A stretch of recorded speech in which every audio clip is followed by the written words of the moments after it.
You're watching the award-winning GHS-TV, a nationally recognized student television station.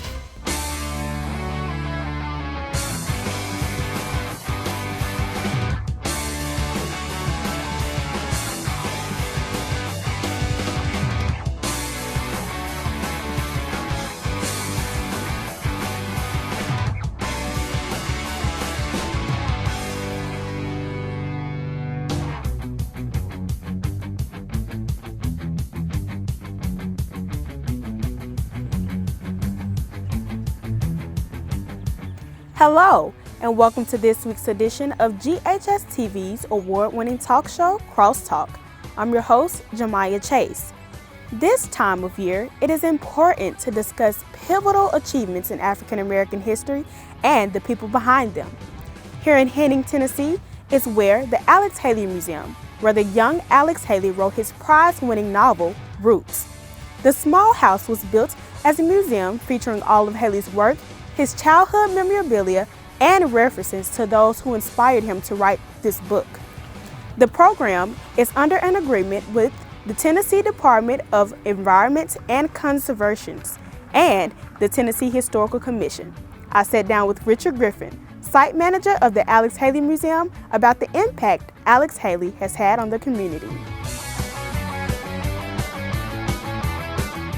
Mr. Griffin, thank you so much for talking with us today. You're quite welcome. The Alex Haley Museum has been around for many years in honor of author Alex Haley. Can you tell us more about this historic place? Well, this is one of 17 historic sites under the Tennessee Historical Commission located in Nashville. We're the only one in West Tennessee. The others are located between Nashville and Knoxville. And they honor various things such as Civil War, battlefields and various ends and things of that nature.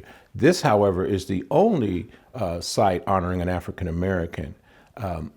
This site became a site for the state of Tennessee in 1986. Well, who was Alex Haley? Alex Haley was a gentle giant. Alex Haley loved people. He loved church. He loved his grandparents. He loved the town of Henning. He loved Tennessee, and he loved his home. He was the type of gentleman that you could meet in a restaurant and he would wave and you would wave and suddenly you would be in a conversation and you would feel that you'd known him for a long time. Well, he was known for his book, Roots. Can you tell us what the book is about and what inspired him to write it? Alex Haley lived in this home where we are seated today. He lived here from 1921 to 1929. He spent many summers and vacations here. His family was in Ithaca, New York, his parents were. But he would come to spend time with his grandparents, Will and Cynthia Palmer here. And it was from Cynthia, her sister Liz, and first cousin Millie that he heard the stories Kunta Kinte, who was robbed out of Africa going to find wood for a drum. So Alex spent many years, and I believe it was 10 plus years, researching his lineage to learn about Kunta Kinte, and such that he was able to put that book together and produce it in 1976. Frequently people ask something relating to books. They'll say, how will you ever top Roots? And I think the truth is with most writers that your books are kind of like parents' children. They tend to come along one at a time. And as they do, you give each book, as parents give a child, the best you have, the best training, the best raising, rearing possible. Tell us about the impact Alex Haley has had on the African American community. Well, Alex Haley has had an impact on not just the African American community. He has had an impact on the community here, the state of Tennessee, the nation, and the world. Alex Haley was the type of figure who, when he produced Roots, it regenerated interest in family and genealogy and learning about who you were. So that's the biggest impact that Alex Haley had on everyone, not just the African American community. Well, Mr. Griffin, can you tell us about the model of this museum? The model of the museum. In 1986, the state of Tennessee purchased this property And this home and the Interpretive Center became the property of the state of Tennessee. Well, actually, the Interpretive Center, which is the visitor center, didn't come until 2010. In '86, this was established as a historic site for the state of Tennessee. Now, what that basically means is that not only is there some historic significance, but we are funded by the state of Tennessee through the Tennessee Historical Commission. So that happened in '86. So from '86 all the way to 2010, everything happened in this home. The offices were upstairs. The back bedroom was a gift shop, and people would come and visit. Many people would come as far away as from other states, other countries, and even international. In 2010, the state of Tennessee built a visitor center, and everything moved down below. Well, what all does the museum entail? Well, if you were to come for a visit today, we would greet you, we would take you in, we have a huge map, and you'd put a pin in the map indicating where you were from. And people love to see that map because they can see all the places that people have come from to visit our museum. We have a theater, short presentation in the theater, talks about the making of the book and how that was put together. We have an exhibit hall, and by the way, our exhibit hall is on loan from the Tennessee State Museum. We have a gift shop. We have a conference room and a genealogy room where we have a genealogist who will come in and help people research their background. And of course, we have our offices there and a very large lobby area that we use for programs and things of that nature. Well, Mr. Griffin, why do you feel that the Alex Haley Museum is such an important place to visit? If a person is interested in their own lineage, their own genealogy, their history, their background, the Alex Haley Museum is a place to begin. You can call us, get in contact with our genealogist, and then come sit with the genealogist and learn about your family's lineage, not just your father's lineage, but your mother's side of the family as well. And while you're here, you will get to see the place where Alex Haley was inspired by his grandmother and his auntie to learn more about his family. Can you tell us about some of the awards that Alex Haley has been recognized for? In 1977, Alex won the Pulitzer Prize, which is it's the Nobel Peace Prize of writing. It's the Grammys of writing. Alex and I have a lot in common. He and I were both in the Navy. We both were famous enough last year to be interviewed by Playboy magazine.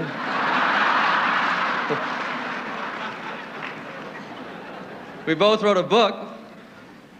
Mine was called Why Not the Best? His was.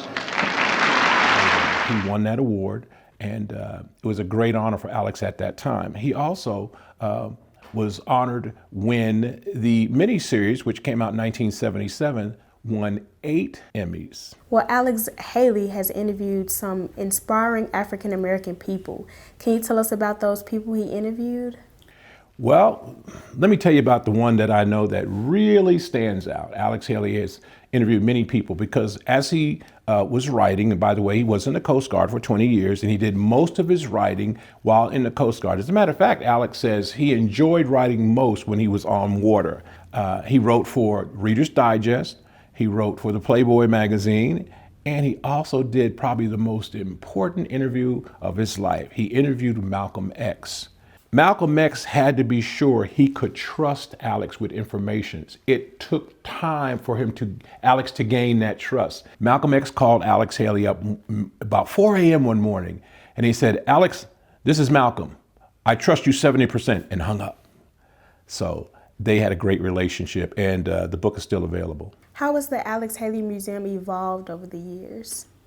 Well, as I said earlier, initially, it was just the boyhood home here at 200 South Church Street in the beautiful town of Henning, Tennessee. And by the way, when Alex's grandparents built this house, there were 534 folks living here in Henning, Tennessee, and Henning was predominantly white. Today, there are 942 people living here in the beautiful town of Henning, and it's predominantly African American. So over the years, we have evolved from this 7-room home to include the Interpretive Center. And that was a big move for the museum because we were able to expand, as I said, and gain an area where we could do genealogy, a larger gift shop, a theater, and an exhibit hall. Well, Mr. Griffin, it was great talking with you today. Thank you so much. No problem. Thank you. We have to take a short break. When we return, we'll talk about the role photographer Ernest Withers had in the civil rights movement and how his family continues his legacy today. Once upon a time, in a place where magic happens right before your eyes, there lived an ogre named Shrek, who set out on the greatest journey of his life. Stories seen at the Poplar Pike Playhouse have unexpected twists and turns, where you make friends along the way. And you might find love where you least expect it. Witness the big, bright, beautiful world of Shrek the Musical at the Poplar Pike Playhouse, February 20th until March 7th. Get your tickets online now at ppp.org or by calling 755-7775. You're watching the award-winning GHS-TV, a nationally recognized student television station. Welcome back to Crosstalk. Pictures can evoke emotions, words can't. In the 1950s, Ernest Withers was at the front line of the civil rights movement, capturing iconic images such as the Montgomery bus boycott, Emmett Till, and the Memphis sanitation strike. His work spanned for more than 60 years and can be seen here at the Withers Collection Museum and Gallery. I had the opportunity to talk with Jasmine Withers, the museum's manager and marketing and communication administrator, about the man behind the camera.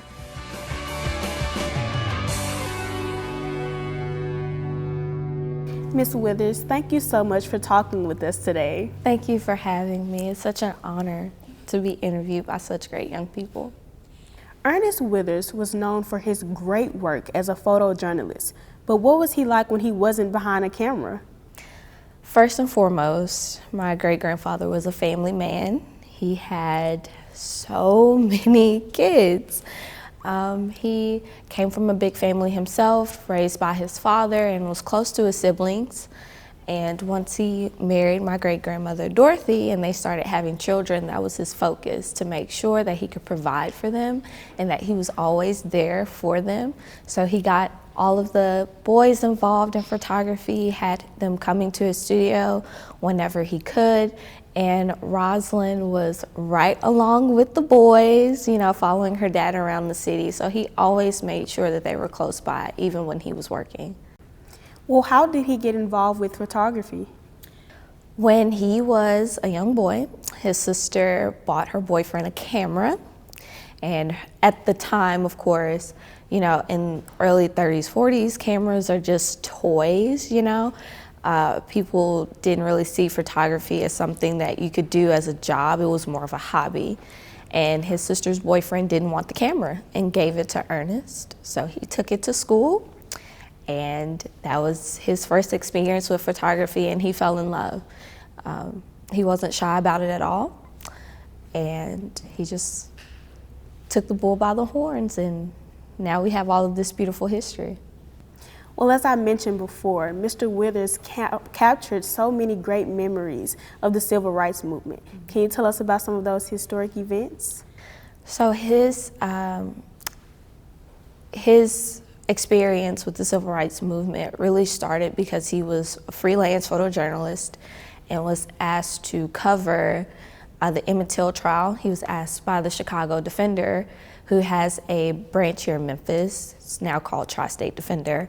He went down to Mississippi to cover that story. He made sure that the African American community and the world could see what really happened to Emmett Till. And from there, he was discovered by Dr. Martin Luther King and was asked to follow him to document his movement. And that's where he really got involved. He was able to meet so many leaders, so many ordinary people who were involved in the movement, whose stories wouldn't have been told if he wasn't there to capture those images. Well, can you tell us about some of the other events he's captured?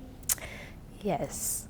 So he made most of his money, especially in the early 1940s, capturing images of Negro League baseball teams and of guests of those games. So he would go to the games early, take images of the players and of the visitors, and then he would run home, do his darkroom process, throw those images in the oven so they would cure faster, because baseball games are just a couple hours long. and he would come back and sell those images for $1. So as people got to recognize him in the community, they were asking him to take pictures of their babies, at their weddings, funerals, graduations, pageants. So he was just anywhere that there was an event, you would see Ernest with his cameras. People were surprised that he would just be everywhere and then nowhere. He'd be on one side of the city one moment at a wedding, and then he'll hop over to South Memphis to catch a high school basketball game. It was great.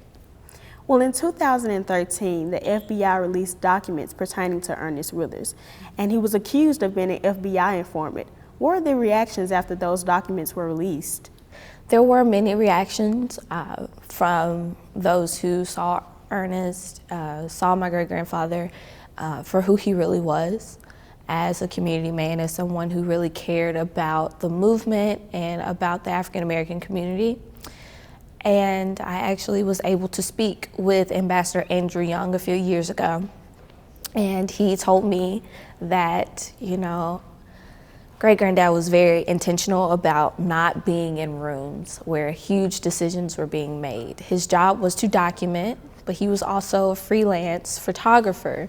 So people would always come in, buy his images and ask, who are these people? Because there was no social media or anything. So if you want to know who someone was, you have to go look at a physical image and ask questions. So that's what he did. There wasn't much to those accusations. Of course, everyone had passed away who could even speak to what was going on. But as a photojournalist, as the one with the camera, he had all the stories.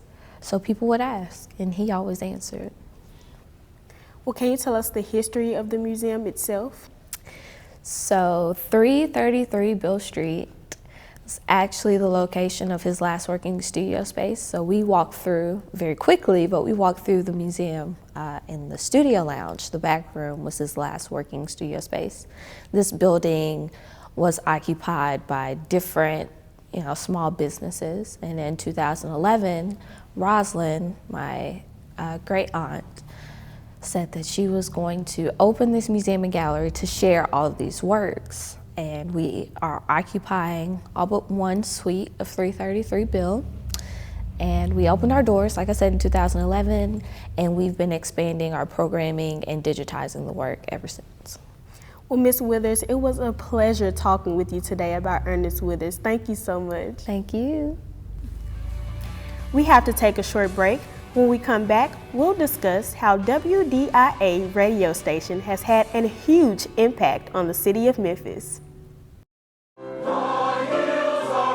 have 4 major vocal ensembles at Germantown High School.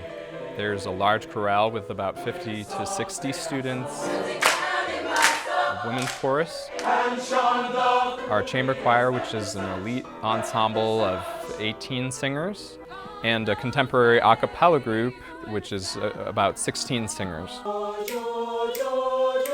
It's really nice to be in a room full of people who share your passion and who want to learn and make every song as beautiful as it possibly can be. I really try to instill in my students the importance of connecting with the literature, that they have to go outside of the box and actually understand what they're singing about. Thank you. This program has really pushed me. It's shown me a lot of my insecurities and how to grow past those. Many times we'll gather around the piano to build that sense of camaraderie, to be able to hear each other better, to interact with each other and make music together. Work together, hold that solid. Go. Then we genuinely love music. We sing because we want to and not because our Mr. Hayner is telling us. 2 beats, you come in. 1 and 2. Music empowers us to come together as a group. I feel like this generation has become so focused on me. And music is us. For more information about the Kappa program, visit ghskappa.com or call 755-7775. You're watching the award-winning GHS-TV, a nationally recognized student television station. Welcome back to Crosstalk. I'm your host, Jamaia Chase. We've made it to the legendary WDIA radio station. Started back in 1947, it was the first radio station in the U.S. that was operated entirely and programmed by African Americans. Here to discuss the history behind the radio station is DJ and program manager Bobby OJ. It's Monday. Let's make it another fun day. It's a little after 6 o'clock here on the Fun Morning Show. It's time for Bobby OJ to crank it up on WDIA. Mr. OJ, thank you so much for sitting and talking with us today. Sure. You're welcome. Well, you've been in the radio business for about 44 years now. Can you tell us your journey to success? Well, I think part of the success is that this was my calling. This is what God meant for me to do. So that was like, almost 80% of it right there. And the rest of it, of course, was persistence and hard work. Well, there is so much history behind WDIA radio station, which you have been a part of for about 35 years now. Can you talk about the impact that the radio station has had on the community so far? Yeah, WDIA is Memphis.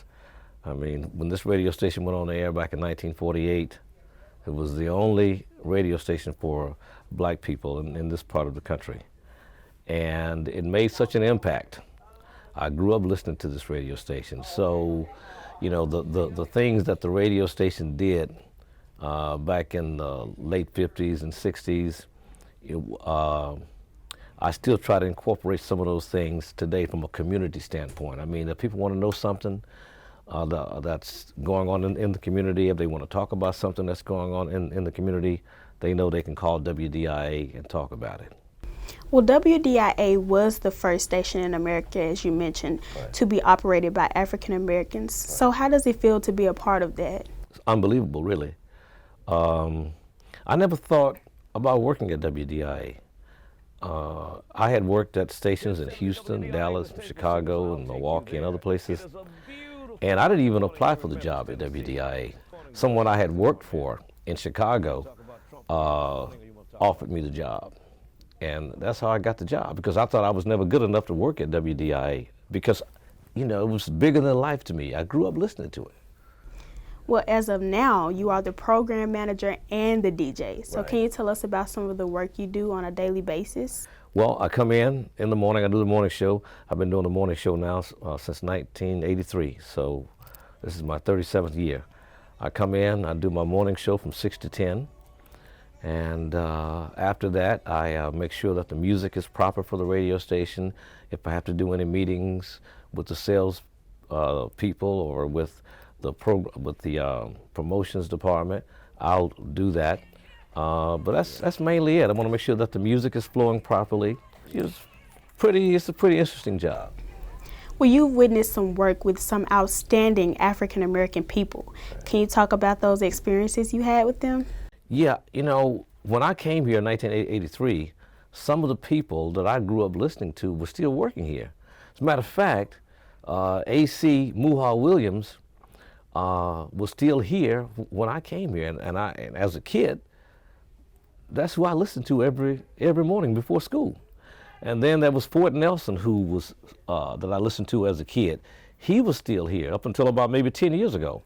Rufus Thomas was here, and I listened to him as a DJ. I also listened to the songs that he made, like the Funky Chicken. So, it was just amazing and unbelievable that I'm coming in contact with these people that I admired and listened to as a child. Now here I am, the program director at the radio station. It's unbelievable. At first, WDIA was not largely recognized. So what has been your key to success on bringing the radio station back to life? Well, when I came here in 1983, AM radio stations were dying. But what I decided to do was that, kind of like reincarnate WDIA from what it was back in the 60s and 70s. I just made it a bigger part of the community and made it more of a now radio station. When you're dealing with issues that people are dealing with every day, it doesn't matter if they're 17 or 77. If you're dealing with those issues and you're the only ones dealing with them, people are going to gravitate to you because they got something in it. Good morning, Dorsey. How's it going, man? Are you here to talk about Trump again this morning, or you want to talk about Kobe? And so, mainly community issues, the music, the kind of activities, the promotions that we do. That's what brought the radio station back, and that's what's keeping the radio station around today. Well, what has it been like working on air and being the program manager? Well, I get to control some of my destiny. I get to control the music. I get to control mostly almost everything I say. I've never had a general manager, my boss, to say to me, hey, don't talk about this on the radio, don't talk about this, don't talk about that. So I have, mainly been just, been operating from the standpoint of almost like I own the radio station, But I know I don't, but the owners over the years, realize that I'm a good operator, I'm a good manager, and I know the do's and don'ts. And so they have given me the freedom to do that, and so it feels great to be able to come in and do your own music and select your topics that you want to talk about. It feels great to do that. Well, Mr. OJ, you talked about the kind of impact the radio station has had on the community, but what kind of impact has it had on you over the past few years? Wow. Well, wow. I think that WDIA has blessed me with a solid life, meaning that it has given me stability. I've been staying in one place for 25 years. I have managed to raise all of my children, through the radio station, and so the station has given me stability, longevity, really, because most people don't keep a job this long. Most program directors don't last 37 years. Most guys doing a morning show don't last 37 years. So this station has given me stability. It's given me a great life. In your opinion, how has radio evolved over the years? Well, when I first started in the radio business, we had records. We put the records on the turntables. Then it went to the carts, and now, then it went to CDs.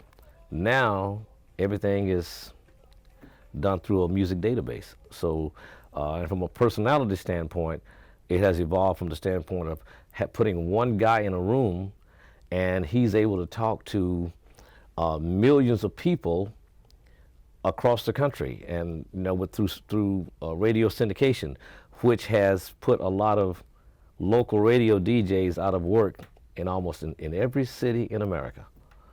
So it has evolved quite a bit. 70 WDIA, the Staple Singers, and I'll take you there. It is a beautiful Monday morning here in Memphis, Tennessee. Coming up in just a few minutes, I'm going to give you a chance to get some tickets to another fun event. Stand by to win. Compliments of WDIA. Well, Mr. OJ, it was great talking with you today. Thank you so much. Thank you. Thank you. I'm glad I had a chance to have this conversation. Thank you so much. Black History Month is an important time to reflect on past African American achievements and think about the future. On behalf of GHS-TV, we would like to thank the Tennessee Historical Commission for allowing us to film within the Alex Haley Museum. From all of us here at GHS-TV, thank you for watching Crosstalk, and I hope to see you again.